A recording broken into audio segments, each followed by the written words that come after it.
And I will be talking to you about some of the activities that we've been doing at Purdue to try and bridge the gap between the public and students and animal agriculture a little bit better. So I don't really have a huge producer component in here, unfortunately, but we do work very closely with our producers in Indiana. We're a very large poultry state. And so I'm excited to share with you some of that work today. I will be using some examples of turkeys primarily, so that's something that I'm really passionate about, so you get to see some of that. But if we think back to the 1900s, which is probably really difficult for most of us with our technology at our fingertips, those were simpler times, right? A lot more people had a connection to agriculture. Maybe around 30% of people actually lived on farms here in the US. Some sources say it may be even closer to 50%. And people really had to have a good understanding of animal husbandry, animal behavior, because they did a lot of the chores by hand, right? They were very much involved with the animals, raising of the animals, livestock and poultry production. Today, things look very, very different. So we have fewer than 2% of Americans now living on farms and having that direct connection with animal agriculture. If you think about the egg industry as an example, our agriculture system is very complex. We have a lot of different housing systems, a lot of different production systems.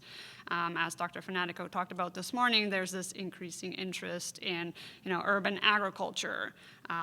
Throughout the pandemic, we saw that people were panic buying chicks without really having a clue how to raise them, right? So that was a very specific situation, a specific case, but generally we've seen an increase in interest in backyard poultry farming and hobby farming and so on. And this is happening when agriculture still provides a lot of jobs. So here in the US, over 10% of employment is from agriculture and related industries. So it doesn't mean just working on a farm. It's things like food and beverage and tobacco manufacturing, textile production. There are a lot of other industries related to agriculture, so it doesn't just mean farming. And then agriculture, of course, because of the number of jobs that it provides, is also responsible for over 5% of the US GDP. So it's a really strong sector, something that is really hugely important, but then we are seeing this disconnect where fewer and fewer people have that direct link with agriculture anymore. If we drill down into poultry, especially demand for meat, has been increasing in recent years and is projected to continue increasing. Imports of poultry has increased steadily worldwide, so thinking globally in terms of poultry production, poultry is a good place to be, right? And this is mirrored in demand for eggs as well, with some sources expecting that egg demand is going to increase on average about 8% annually. And so the major exporters of poultry products currently are Brazil and the US and the European Union. And so here in the US, we do have this strong demand for exporting our poultry products as well. And so people are starting to become more aware or more interested in where their food is coming from. We've heard that many times now. They're also more interested in animal welfare. We're seeing a lot more demand for welfare-friendly food products. And some of this demand is driving changes in our animal production systems, right? So you've all probably heard of Proposition 12, right? We're shifting to cage-free production here in the US. So there are a lot of even animal welfare certification programs and organizations now, a lot more than what there were, 10, 20, 30 years ago. So on the one hand, it gives us choice as consumers. When we go to the grocery store, we can choose whatever food label we're interested in supporting. That's assuming we really understand what that food label is and what it means. So it's a good time to be a consumer, also a confusing time, but there's this drive for animal welfare production. And this is happening when people don't necessarily have the knowledge about animal agriculture. So I'll use turkeys as an example when we're talking about knowledge of production. So here in the US, if there's one thing Americans really do enjoy, it's their turkey. In fact, we enjoy it so much that we send 2 turkeys to the White House every year to enjoy a presidential pardon. You don't see that anywhere else in the world. Don't be fooled, though. That doesn't necessarily mean that Americans really even know what a turkey looks like or how their turkey is produced. So in 2019, I worked with an economist, Dr. Nicole Widmar, and a meat scientist, Dr. Stacy Zelli, to ask US residents some questions about turkey production, animal welfare, and we asked the question, can you identify the turkey or turkeys? Right? Pretty simple question. We gave them some pictures, and this is what we got back. Now, it has shifted over a little bit, so 4% of people picked the chicken, 2% picked the duck, and then we had 94 choosing the wild turkey, and then 90 choosing the broad-breasted white. 83% of people correctly selected both the wild and domesticated turkey. We do have, from the survey, 86% of people saying they consume turkey products. So there's more people eating turkey than can correctly identify what it is that they're actually consuming. So there is some room for education here. Maybe people just don't really care what they're eating or what it looks like, but I would argue it's really important that people actually know how their food is produced. We also asked them to tell us how much they think they know about turkey production, and it's not all that surprising. But we did have over 50% of people scoring a 1 or a 2, so self-rating themselves as having very little to no knowledge of turkey production. Right? So again, just making that connection with the statements previously made that there really is very little knowledge of agriculture, and in particularly if we go into turkey production, despite how prominent turkey is and the cultural significance of turkey in the American diet, right? There's really very little knowledge of turkey production. And this is combined then with, as others this morning have mentioned, with this need for having students and recent graduates going into the workforce. We're seeing fewer people going into animal agriculture and joining the workforce. There are labor shortages. Various organizations and news articles have been published talking about these labor shortages and this need for getting the next generation interested in animal agriculture and actually working in the agriculture sector. There was a recent survey by agcareers.com. I don't know how scientific their methods are, but they survey US employers and ask them, do your new hires need to have some kind of animal sciences knowledge? And I think it was about 36% said yes. And then if they do, what are some of the main areas of professional development that would be useful for these new hires to have? And so these employers identified animal behavior and welfare as the top area, followed by governmental regulations. So these are the two main areas that agricultural employers or companies working within the ag sector have identified as being important for their new hires to have knowledge in, which dovetails really nicely, right, with this overall kind of drive that we're seeing toward more welfare-friendly food production and people kind of demanding higher animal welfare standards. And so one thing that we as extension specialists and educators can do is try to change knowledge around agriculture. And if we can change knowledge, we could potentially influence people's attitudes. And attitudes encompass emotional responses, beliefs, as well as behavior. So ultimately, if you filled out any kind of extension impact report or anything like that, we're always asked, well, were we able to affect that behavioral change? Were we able to get people to change their behavior? So we can start with knowledge and then progress from there. And ultimately, the hope is that if you can influence people's attitudes, you can help them make more informed decisions. Because with fewer people being familiar with agriculture, if they're more informed, at least those decisions that they do make when they're voting for things like Proposition 12 or other legislative pieces relating to agriculture, at least they're making informed decisions that then trickle down and have effects on the broader society and producers as well. So how do we educate people in this I world, right, where information is as far as your iPhone or your smartphone, where the information that you get is tailored to you and what you are interested in. You get things that you enjoy reading. You don't necessarily get stories about turkeys or other things unless you're specifically interested in those. So the availability of information is great, but it's also a huge challenge for reaching those audiences that could really benefit from having more information or consuming more information about agriculture. So something that we do have here in the US is state and county fairs, huge events where, the Indiana State Fair, for example, attracts hundreds of thousands of people every year. So we had over 800,000 people recently. And so we had, of course, a little lull during COVID where things shut down, but I think it's pretty well back to pre-pandemic levels. And so state fairs are really one place where we can engage people with informal learning and free choice learning. So places where they can choose what they learn, when they learn it, with whom they learn it.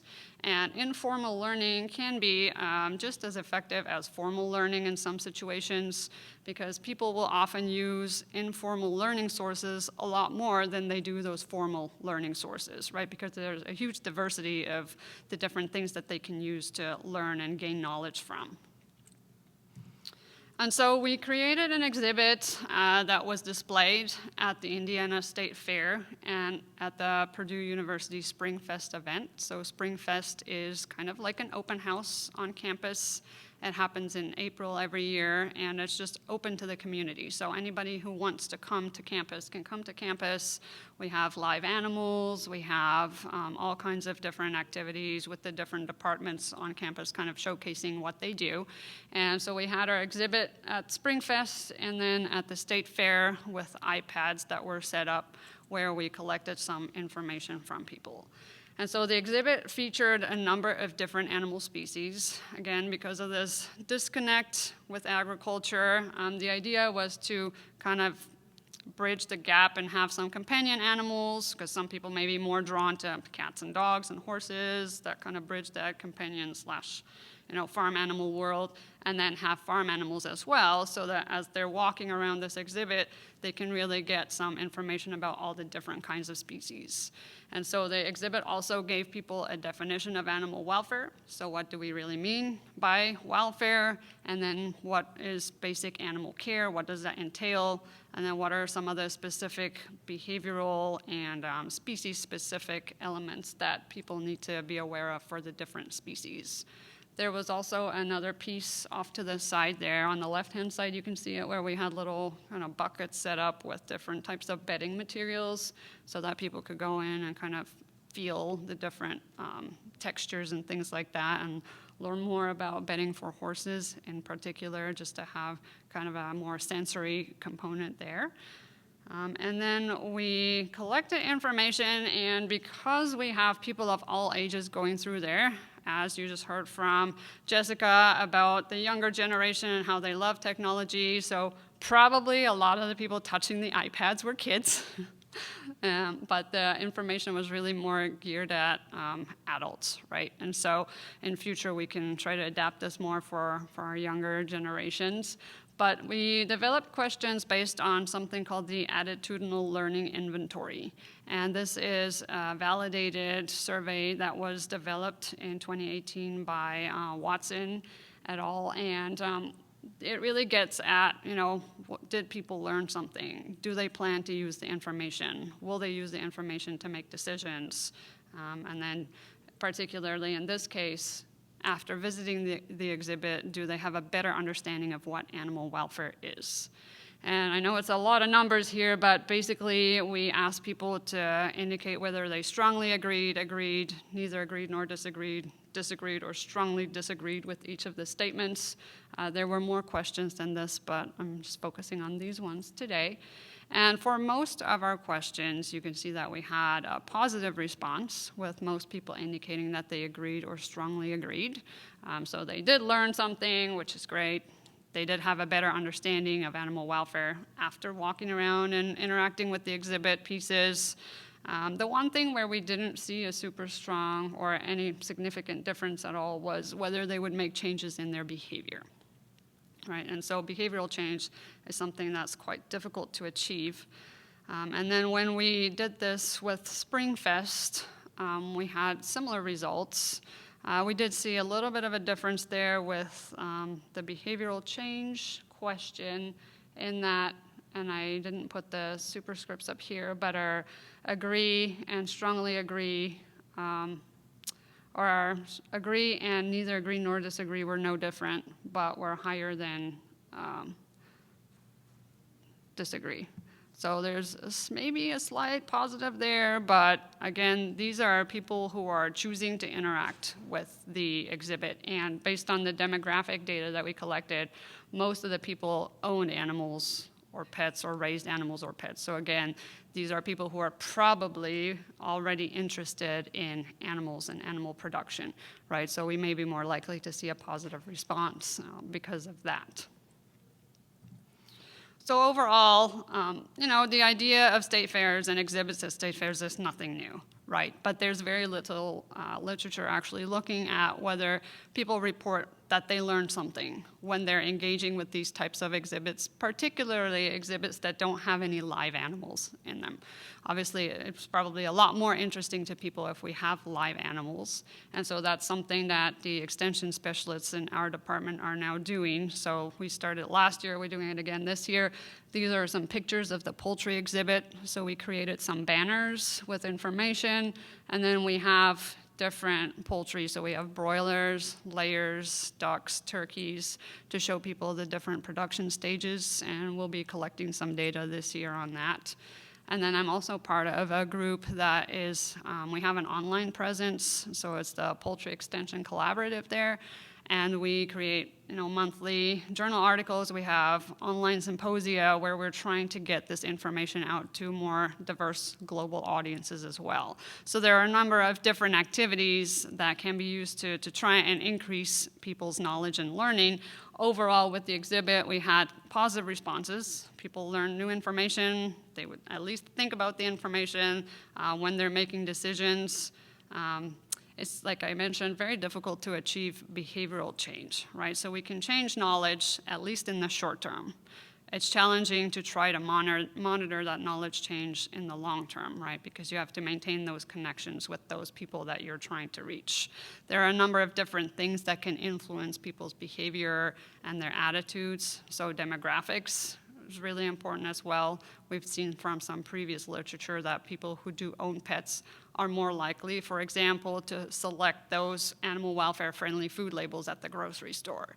So there are a lot of different factors that go into whether people actually make changes in their behavior at the end of the day.